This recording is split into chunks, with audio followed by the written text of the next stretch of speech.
Siddhant Keshwani, welcome to the store. Thank you so much for making the time for this discussion today. Thank you, Nupur. It's a pleasure to be here. Okay, right. Let's begin straight away with what's happening in the D2C fashion space. So D2C fashion brands actually raised about some $800 million between 2014 and April 2021. So clearly there's a lot of investor interest in this category and also in this channel of sales. Why do you think that is? Why are they so optimistic? So, Nupur, as we all know, e-commerce is still fairly new in India. It's just been about 6, 7 years as compared to a lot of other countries where it's been around for almost 14 to 15 years. And as the trend of e-commerce in our country is growing, we're seeing more and more brands coming into the sector, coming into this industry, and a lot of them flourishing. Because I think there are key factors, I mean, to note here. A, to start a D2C brand, the investment that is required is fairly cheaper as compared to the previous years where you would have to invest a lot of money to set up a store, set up a business. Today, I mean, technology has become so advanced with a lot of solutions coming in for D2C. I think the biggest hesitation for D2C brands earlier was that how do we get the product to the customer at the right prices? How do we ship the customer? How do we compete with guys like Amazon and Flipkart who, I mean, if you order something on Amazon today, you get it within 24 hours, right? So, I mean, the overall experience was very difficult to match a few years back, but now with so many new products coming in, so many new technologies coming in, it's become so easy. I mean, a lot of D2C brands you'll see today are delivering the products almost as fast as an Amazon. I mean, they're able to generate returns as fast as an Amazon. So, I mean, uh, and plus, more than that, people are looking for those kind of solutions, right? Today, we want different products and we don't want to go to a store and buy it, right? Because you have to go, you have to park your car. I mean, it's such a long process to buy something small, something very basic. So that's why there has been a need of D2C brands to come in, give an offline kind of an experience online, and that's worked really well for them. And that's why I mean investors also feel they saw the same trend across the world in Western countries as well, where D2C brands were offering a lot of newer solutions. Those brands have done really well, and I think similar trends are now following in our country as well. Right. For Libas, you started off as a physical retailer, standalone store in 1985. And then in 2013, you went online, you kind of reinvented yourself. And then just in September last month, you made a return to the offline format with two new stores in Delhi itself. Why go offline now when consumer traffic seems to be headed the other way, the digital way? And also, brick and mortar retail is also expensive business, especially now. So, what is it that you feel a physical experience can deliver that an online experience perhaps cannot? What we feel is that a lot of brands in our country are actually following the trends that we've been seeing in the Western world, where people are moving online and in a very, very rapid pace, and the offline market is kind of getting a little empty, and a lot of brands are dying. However, when it comes to our country, only because of the sheer population, that math we feel does not work in the same way. Even today, I think the biggest, fastest growing industry in our country is e-commerce. At the same time, it's still less than 10% of our overall retail pie. And we feel that definitely we feel COVID has accelerated that e-commerce growth, and we feel that probably if offline was supposed to die in another 15 years, would maybe start dying in another 8 to 10 years in India. But still, we feel that 90% of the audience that we are missing out on, I think they need to be captured. And the end goal and the end result is to be omni-channel. The idea is to bring that traffic eventually online as well. But we feel it's not worth it to miss out on that 90% of the population who's still shopping online. Sorry, offline. And they are going to move eventually, but that process is going to be slightly slower as compared to a lot of other countries. We feel because here people still have a lot of apprehensions. Like they feel that they still want to feel the product before making the purchase. They still don't have a lot of confidence in paying to the online portals. They feel that the overall experience, the touch and feel, is very very important before making such a big purchase. So we feel that online is of course going to grow, and we are going to go in that same direction where we are going to be investing a lot of money in e-commerce. At the same time, we feel that we should not leave out on the offline. And we feel right now is actually the best time because a lot of people have started moving out of offline. We see a lot of brands now completely moving on. So we feel there is definitely a gap where the consumer is going to be trying to shop online, offline. and there is not going to be enough brands out there. Correct. It is also my understanding that the average ticket size in offline retail is higher than one would find in online. For example, online typically most people shop by themselves, and in offline format, you go as families, mothers and daughters, friends together, etc. So, is it possible that the average ticket size when you do group shopping like that is much higher in offline, and that is one of the compelling reasons to keep an offline presence also? Absolutely. So basically, the difference lies in the ease, right?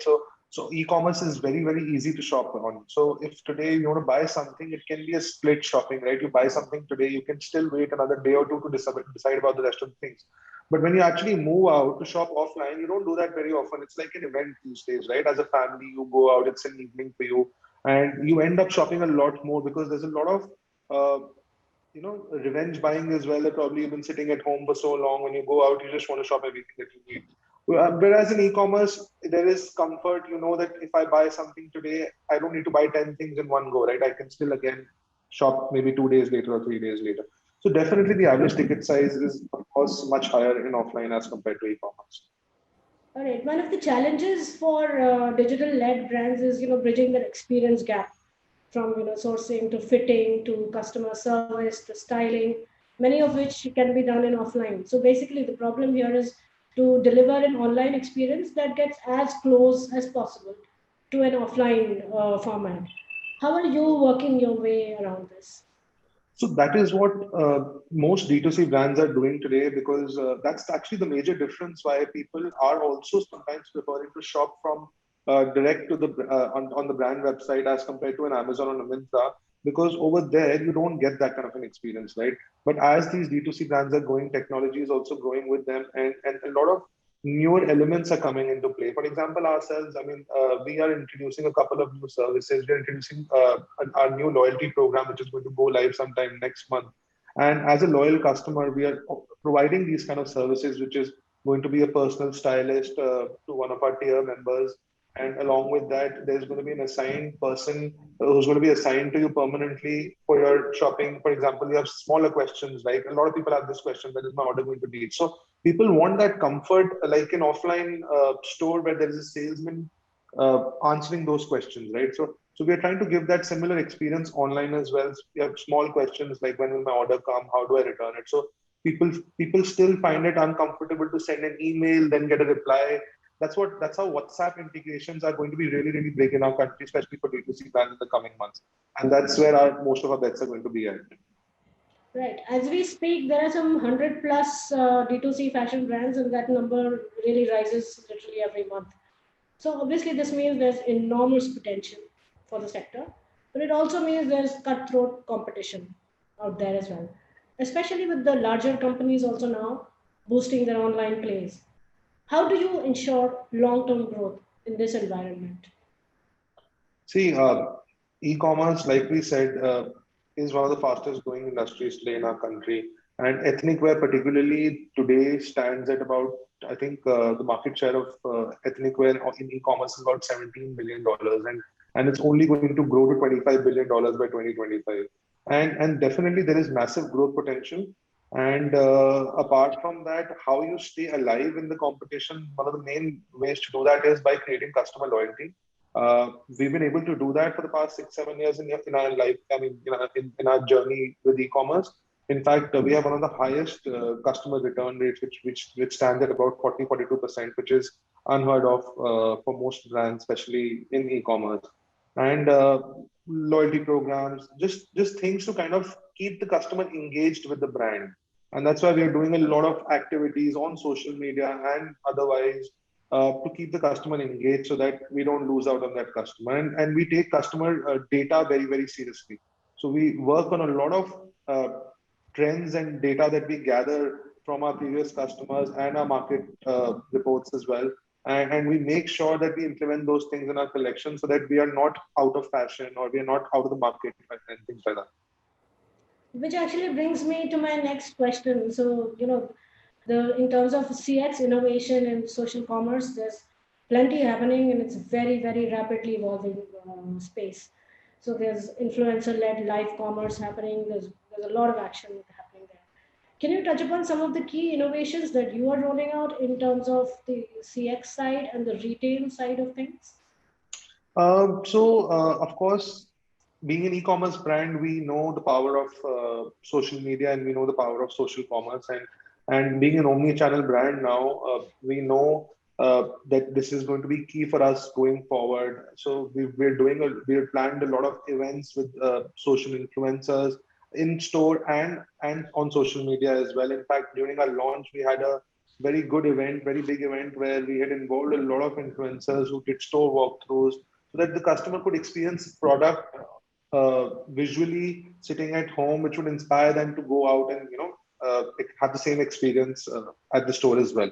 So the power of social media is only going to grow. Influencers are going to play a big major role in this journey, and because customers today are looking at tips or styling tips, and they look up to these influencers to how to, I mean, to guide them how to style themselves and to be one step ahead of in terms of fashion.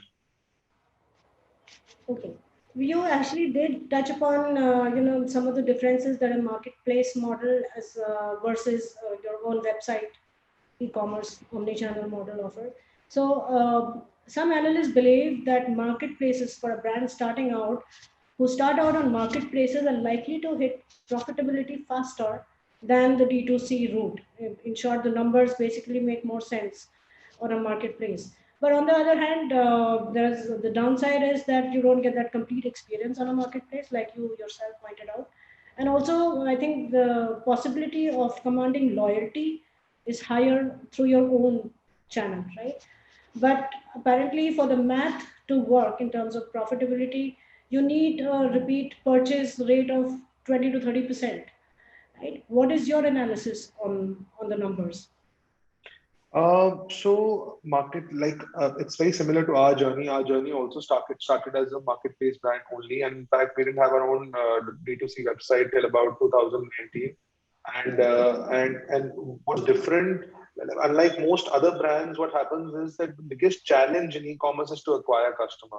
And with marketplaces, fairly easier because there's a lot of money that is being invested in this industry, and for us, our journey also went like this. We acquired all the customer through marketplaces, and today it's much easier for us to go out and kind of with our D2C brands or in fact our offline stores as well, because the customer is already there. It's just about diverting that traffic to our website by engaging with them uh, through loyalty programs, through social media and multiple other channels, so that they stay engaged with the brand.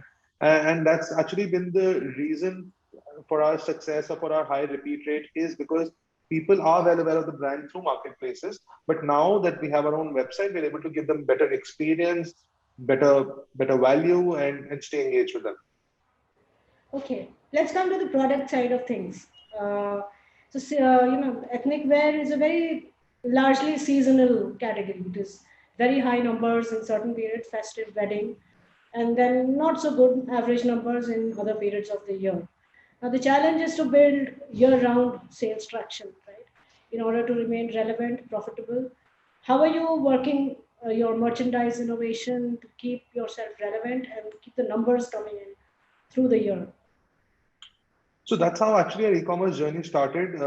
Back in 2013, we actually saw a gap in the market where we felt that even the occasion wear is very, very popular in India when it comes to ethnic, and people, when we talk about ethnic, only look at occasions to wear ethnic wear. But we felt that the ethnic wear industry was really growing on a parallel side as well, where people were looking for comfort and they were, wanting to wear ethnic wear to office, to colleges, to school.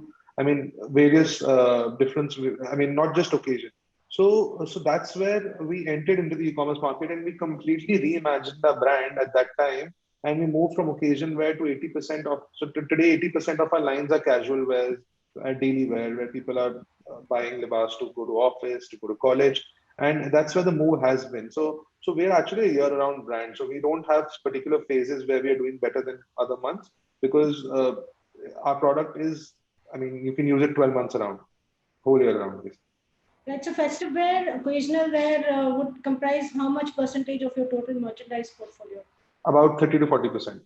Okay. So what you're saying is that Libas portfolio is dominated by non-seasonal Non-seasonal, yes, absolutely. All Absolutely. right. All right. Okay. You've also said that about 200 Libas stores are to open by 2025. Can you give us a sense of the retail footprint you're looking at, the location strategy? You have said most of these stores will open in metros and tier two. What is your outlook on the market, and how do you expect the strategy to differ in tier two markets? Both strategy and I'm guessing assortment as well might differ in tier two as well. Can you give us a sense of that going forward? So we feel that metros are very well penetrated when it comes to e-commerce, and tier two, tier three is actually the next stage of where the next stage of growth is coming from. And we feel that it's only majorly after COVID where a lot of tier two, tier three cities have started buying online, and they're looking for that branded experience, which was not available to them offline, and probably the brands were not available because there are many tier two, tier three cities, and every brand is not available everywhere. So we feel that definitely there is a gap, and tier two, tier three penetration could be fantastic. Also, one of the main reasons for us going omni-channel and why we say 200 stores is we're an omni-channel brand. So at the end of the day, these 200 stores acts as warehouses to us, and we want the product to the customers to reach faster. So if I'm available in a tier two city and the customer is ordering this, my order is going to be shipping from my retail store. So we're just trying to create that over 360-degree solution for the customer where, I mean, if the customer wants to get well aware of the brand through coming to our store, and then if the customer wants to order online, we're going to ship it very, very fast to that customer. So just providing that kind of value to the customer. Right. Okay. My final question. So Libas has been around for about 30 odd years. It's a long journey. And in that time, there's been tremendous changes in the fashion story also of India. And also, largely, the retail environments have completely changed. Right. When you look at the category of ethnic wear, which itself has evolved so much, especially over the last decade, what is your prediction for what it will look like in 2025? How will consumers largely be shopping for ethnic wear? How will ethnic wear itself as a category become, what should I say, a more mainstream, everyday category? How do you see that playing out? So I think ethnic wear category has seen the maximum amount of ups and downs the last 30 years, from being an occasion only category to now everyday category. And post COVID, it's even accelerated more because people are now looking at comfort, not just style, but also comfort with what they wear. And I think it's only going to be bigger in the coming years, and it's expected to grow to about $25 billion at the end of, like I earlier mentioned, by 2025. So, I mean, the game is completely changing. So earlier, people were very skeptical about wearing ethnic wear. They thought of it as something that they can't wear on a daily basis. But as women are growing confident, I mean, they feel that ethnic wear is going to. We feel that it's going to play a very important role in the coming years, not just in India, abroad as well. And it's going to be a worldwide category, is what we project it to be in the coming years. Any plans of extending into menswear?